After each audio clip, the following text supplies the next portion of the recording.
प्यारे दोस्तों, कैसे हैं आप सभी लोग। मुझे उम्मीद है कि आप लोग अच्छे होंगे। तो आज हम लोग क्या पढ़ने वाले हैं, तो आज के इस वीडियो में हम लोग पढ़ने वाले हैं इंपॉर्टेंस ऑफ मैक्रो इकोनॉमिक्स। ठीक है, अब जैसे कि आप सभी लोग जानते हो हमने कौन से चैप्टर की शुरुआत की है, चैप्टर नंबर 1 की।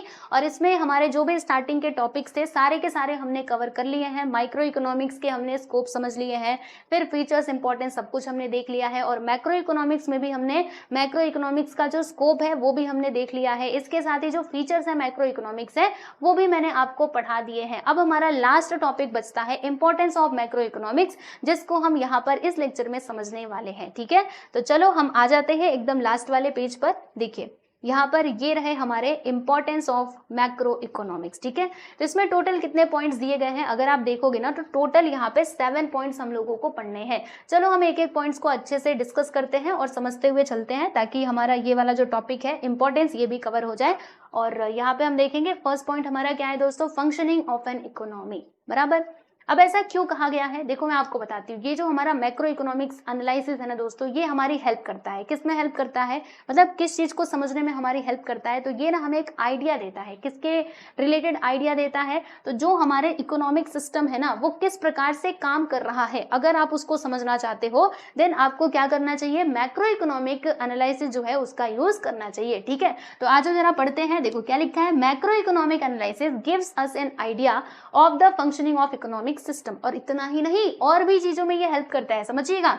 इट हेल्प्स किसमें, understand the behaviour pattern of aggregative variables in a large and complex economic system. मतलब जो हमारे एग्रीगेटिव वेरिएबल्स होते हैं उनको हम समझ सकते हैं। इसके साथ ही जो हमारा कॉम्प्लेक्स इकोनॉमिक सिस्टम है ना दोस्तों, उसको भी हम समझ सकते हैं with the help of macro economics. ठीक है, तो इसीलिए इस वाले पॉइंट को इसके अंदर ऐड किया गया है। तो पहला पॉइंट क्या है बच्चे, बोलिए जरा, फंक्शनिंग ऑफ एन इकोनॉमी। याद रहेगा आप सभी लोगों को। अरे सिंपल सी बात है भाई, सुनो, फंक्शनिंग ऑफ एन इकोनॉमी में आप क्या याद रखोगे कि ये जो हमारा मैक्रो इकोनॉमिक एनालिसिस है ना वो हमें आइडिया देता है। किस बारे में आइडिया देता है, functioning of an economy. Very simple, ठीक है, याद हो जाएगा। First point clear.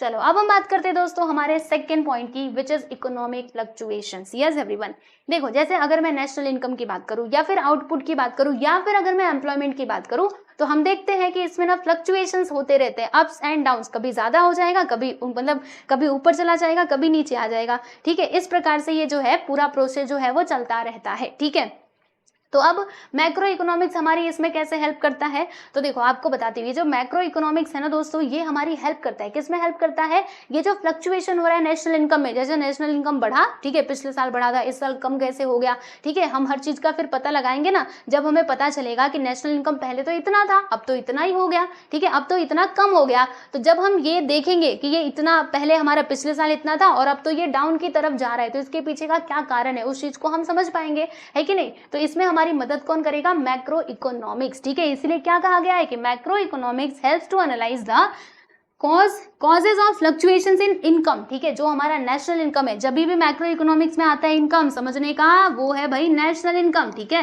National income में ये जो फ्लक्चुएशंस हो रहे हैं, या फिर आउटपुट में, नेशनल आउटपुट में, या फिर एम्प्लॉयमेंट में जो फ्लक्चुएशंस हो रहे हैं भाई, उसके पीछे का कारण क्या है। और इतना ही नहीं, उनको ना मतलब हम कैसे उस चीज को फेस कर सकते हैं, कैसे प्रॉपर्ली स्ट्रेटेजी फॉर्मुलेट कर सकते हैं, उस बारे में भी हमें ये आइडिया देता है। कौन भाई, मैक्रो इकोनॉमिक्स। तो समझिएगा, and makes an attempt to control them और रिड्यूस द सेवेरिटी। सेवेरिटी का मतलब क्या होता है दोस्तों, हम इसको कह सकते हैं दूसरे शब्दों में इंटेंसिटी। ठीक है, इसकी जो इंटेंसिटी है, इंटेंसिटी मतलब इंटेंसिटी को अगर मैं बताऊं तो जो इसकी तेजी है उसको कम करने में हमारी ये हेल्प करता है कि हम कैसे ये फ्लक्चुएशंस को कम कर सकते हैं। ठीक है, इतना ज्यादा गैप क्यों आ रहा है, ये सब कुछ हम समझ सकते हैं with the help of macro economics. ठीक है, चलो आगे बढ़ते हैं।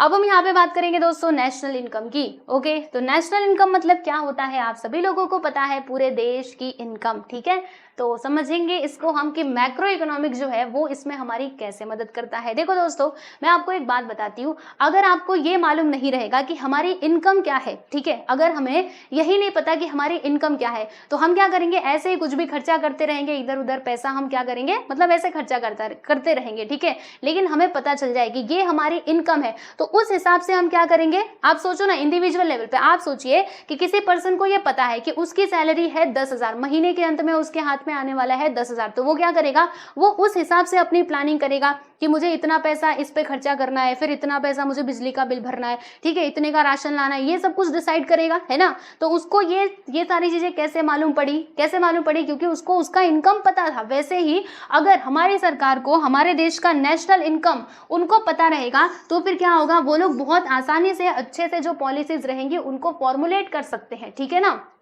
तो देखो यहाँ पे क्या लिखा हुआ है, लास्ट में आप देखना कि without a study of national income, मतलब बिना नेशनल इनकम के स्टडी के हम क्या कर सकते हैं, it is not possible to formulate correct economic policies. मतलब अगर आप सही इकोनॉमिक पॉलिसीज को फॉर्मुलेट करना चाहते हो देन आपको पता होना चाहिए किसके बारे में, नेशनल इनकम के बारे में, ठीक है। और ये मैक्रो इकोनॉमिक्स की वजह से जो नेशनल इनकम का जो इंपॉर्टेंस है ना दोस्तों, वो काफी ज्यादा बढ़ गया है, क्योंकि मैंने आपको बताया नेशनल इनकम किस में आता है, मैक्रो इकोनॉमिक्स में आता है। मैक्रो इकोनॉमिक्स में हम क्या करते हैं, नेशनल इनकम के स्टडी करते हैं, ठीक है ना। तो देखो यहाँ पे क्या लिखा है, study of macro economics has brought forward the immense importance of the study of national income and social account. अब सोशल अकाउंट जैसे कि मैंने आपको बताया था, वही एक्सपेंडिचर और जो इनकम होता है उससे रिलेटेड जो भी चीजें होती है वो सबको हम सोशल अकाउंट में इंक्लूड कर सकते हैं, ठीक है।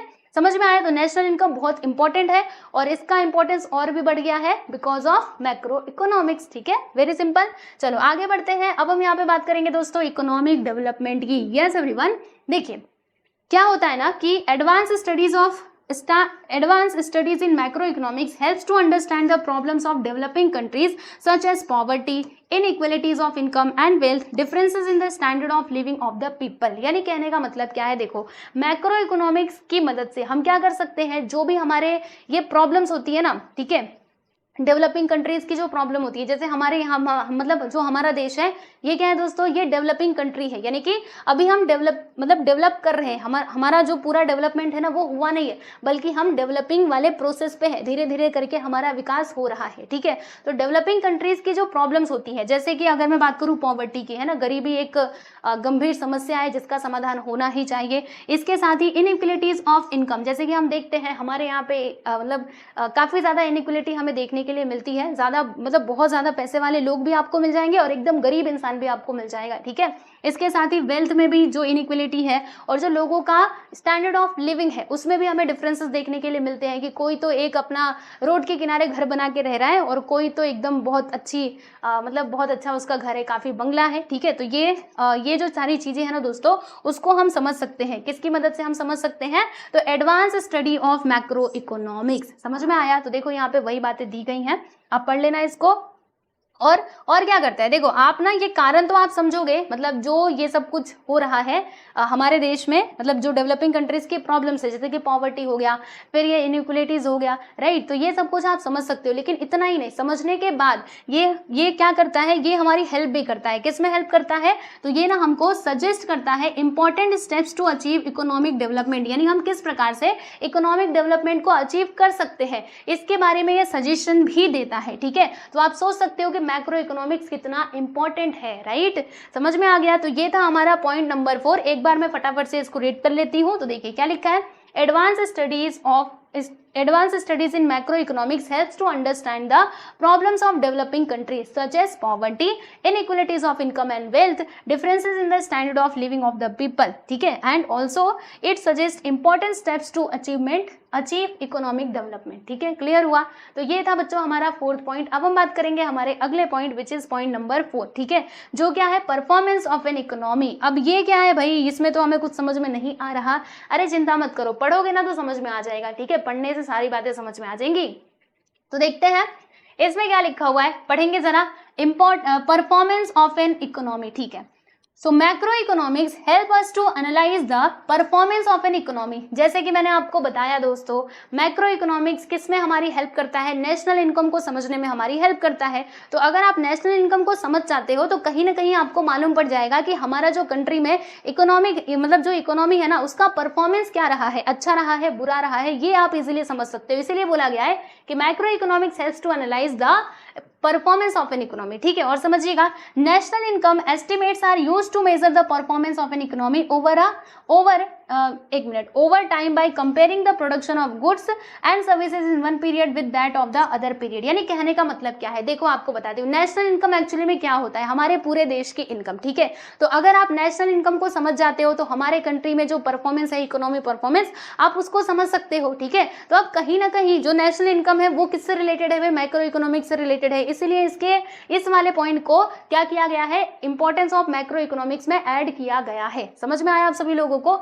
तो ये हो गया, यानी मैक्रो इकोनॉमिक्स की मदद से हम क्या कर सकते हैं, नेशनल इनकम को कहीं ना कहीं उसको समझ सकते हैं अच्छे से कि हमारे कंट्री में जो कितना मतलब कितना प्रोडक्शन हो रहा है गुड्स एंड सर्विसेज का, राइट, पर्टिकुलर पीरियड, यानी एक साल के अंदर हमारे कंट्री में कोई भी पर्टिकुलर पीरियड हम ले लेंगे और हमारे कंट्री में कितना गुड्स का, ये गुड्स एंड सर्विसेज का क्या हो रहा है, प्रोडक्शन हो रहा है, ठीक है। तो इसी की मदद से हम लोग समझते हैं ना नेशनल इनकम। नेशनल इनकम मतलब क्या, हमारे पूरे देश की इनकम, ठीक है, समझ में आ रहा है। तो ये यहाँ पे ऐड हो जाएगा, मतलब ये हो गया आपका अगला point, which is point number 5, जो क्या था, परफॉर्मेंस ऑफ एन इकोनॉमी, ठीक है।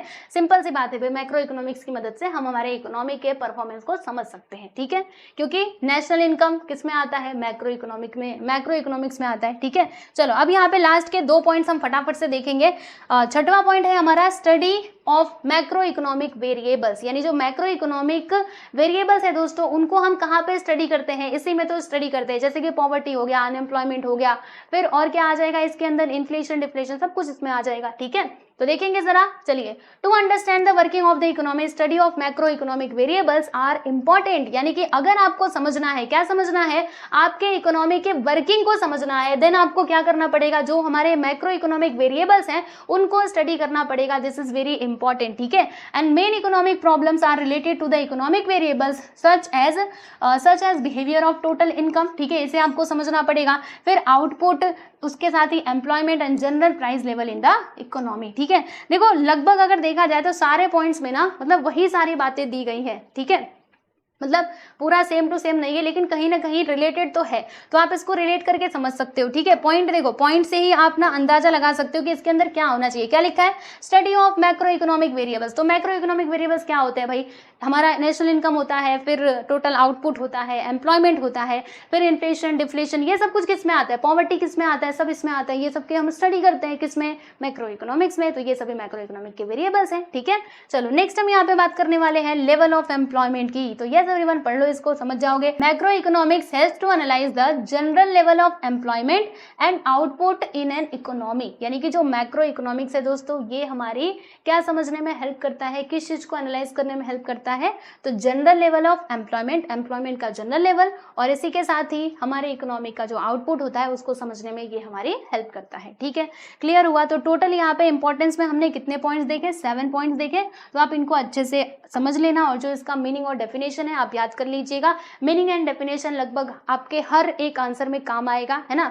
मैक्रो इकोनॉमिक्स का अगर आपसे स्कोप पूछता है वहां पे भी आपको मीनिंग डेफिनेशन लिखना चाहिए, फीचर्स पूछे तो भी लिखो, इंपॉर्टेंस पूछे तो भी लिखो, और फिर उसके बाद जो आपके पॉइंट्स है ना उनको एक्सप्लेन करो, राइट। यहाँ तक बात समझ में आ गई। और आपको एक बात बताऊं, देखो मैं यहाँ पे ना आपको कुछ बताना चाहती हूँ, यानी देखो जैसे हमने स्कोप में क्या देखा था, अभी ये भी आपको पढ़ाती हूँ, ठीक है, ये भी पढ़ाती हूँ। स्कोप में हमने क्या देखा था कि कैसे प्रॉपरली इस प्रकार से पूरा एक चार्ट बना करके सारे पॉइंट्स को लिखा गया था, और फिर उसके नीचे एक एक पॉइंट का एक्सप्लेनेशन दिया था, है ना। तो अभी मेरा सजेशन आप लोगों के लिए मतलब ये रहेगा, अगर आप अपने आंसर को अट्रैक्टिव बनाना चाहते हो, यानी चाहते हो कि आपको अच्छे से अच्छे मार्क्स मिले, तो आपको क्या करना चाहिए, हर आंसर के लिए आप कोशिश करो कि ये चार्ट के थ्रू ना जो आपके पॉइंट्स हैं उनको दिखाओ। जैसे यहाँ पे फीचर्स, ठीक है, तो अब जो आपके फीचर्स हैं उनको आप कैसे दिखा सकते हो, तो सबसे पहले क्या करोगे बच्चे, मीनिंग लिखोगे। थोड़ा मैं आपको आंसर लिखने का तरीका बता रही हूँ, यहाँ पे आप मीनिंग लिख दोगे, जो भी आपको एक्सप्लेन करना रहेगा वो आप यहाँ पे एक्सप्लेन कर दोगे। फिर उसके बाद आपने यहाँ पे डेफिनेशन लिखोगे, ठीक है भाई, डेफिनेशन यहाँ पे लिख देना ऐसे डबल इन्वर्टेड कॉमा में करके। फिर क्या करोगे, फिर बात आती है फीचर्स की, ठीक है। तो अब आप लोग फीचर्स कैसे लिखेंगे, तो मेरा सजेशन ये है कि पहले ना आप फीचर्स के पॉइंट लिखो, जैसे जो फीचर्स है, ठीक है। अब इसके पॉइंट आप ऐसे करके, चार्ट आपको अलग अलग तरीके का बनाने आता ही होगा, है ना। तो देखो इस प्रकार से आप चार्ट बना सकते हो। जैसे यहाँ पे फीचर्स में पहला पॉइंट हमारा जो भी था उधर आप लिख देना, फिर उसके बाद यहाँ पे दूसरे नंबर पे दूसरा पॉइंट, फिर तीसरे नंबर पे तीसरा पॉइंट। फिर ऐसे करके जितने भी पॉइंट्स दिए गए उनको यहाँ पे पहले लिख दो अच्छे से चार्ट बना करके, और तब जाके आप क्या करो, एक एक पॉइंट को यहाँ पे लिख करके एक्सप्लेन करते जाओ, ठीक है। तो ऐसे आपका आंसर काफ़ी अच्छा दिखेगा, अच्छे नंबर भी मिलेंगे आप सभी लोगों को, ठीक है। तो प्रैक्टिस कीजिए ऐसे ही आंसर लिखने का, ताकि ज़्यादा से ज़्यादा अच्छे मार्क्स मिले आपको। चलो अब हम बात करते हैं ज़रा सा यू शुड नो की, ठीक है। अब जैसे कि मैंने आपको बताया है कि ये जो यू शुड नो है, डू यू नो अगर आप नहीं पढ़ोगे तो भी चलेगा, लेकिन यू शुड नो हमें पढ़ लेना चाहिए, तो हम रिस्क नहीं लेंगे। चलो आज पढ़ लेते हैं फटाफट से, क्योंकि हो सकता है एग्जाम में आ जाए। चलो ये ज़्यादा कुछ नहीं है, वही है माइक्रो इकोनॉमिक्स और मैक्रो इकोनॉमिक्स ही है जो हमने अभी तक पढ़ा, ठीक है। तो कंपेरिजन का बेस क्या है भाई, पहले मीनिंग है। तो माइक्रो इकोनॉमिक्स का मीनिंग क्या होता है दोस्तों, ये तो अब हम सभी लोगों को मालूम ही है, बोलो क्या होता है। Micro economics studies the behaviour of individual unit of an economy, और इसमें क्या होता है, इसमें हम स्टडी करते हैं aggregates of the economy as a whole, ठीक है। वेरी सिंपल, मीनिंग तो हम समझ गए। आगे बढ़ते हैं, आगे क्या है दोस्तों, आगे हमारा टूल्स, ठीक है। तो देखो पहले माइक्रो इकोनॉमिक्स के टूल्स की अगर मैं बात करूं तो demand, individual demand and individual supply, और इसमें क्या होता है aggregate demand and aggregate supply.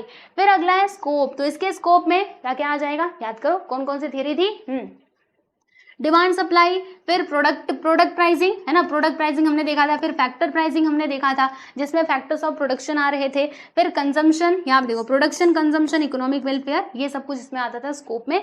और इसके स्कोप में क्या था दोस्तों, नेशनल इनकम, फिर जनरल प्राइस लेवल, उसके बाद से यहाँ पे एम्प्लॉयमेंट और ये मनी, ठीक है। आगे बढ़ते हैं, यहाँ पे इंपॉर्टेंस की हम बात करते हैं, तो इंपॉर्टेंस में वो जो पॉइंट्स थे उनको लिख देना, 2-3 पॉइंट लिख दोगे बस हो जाएगा।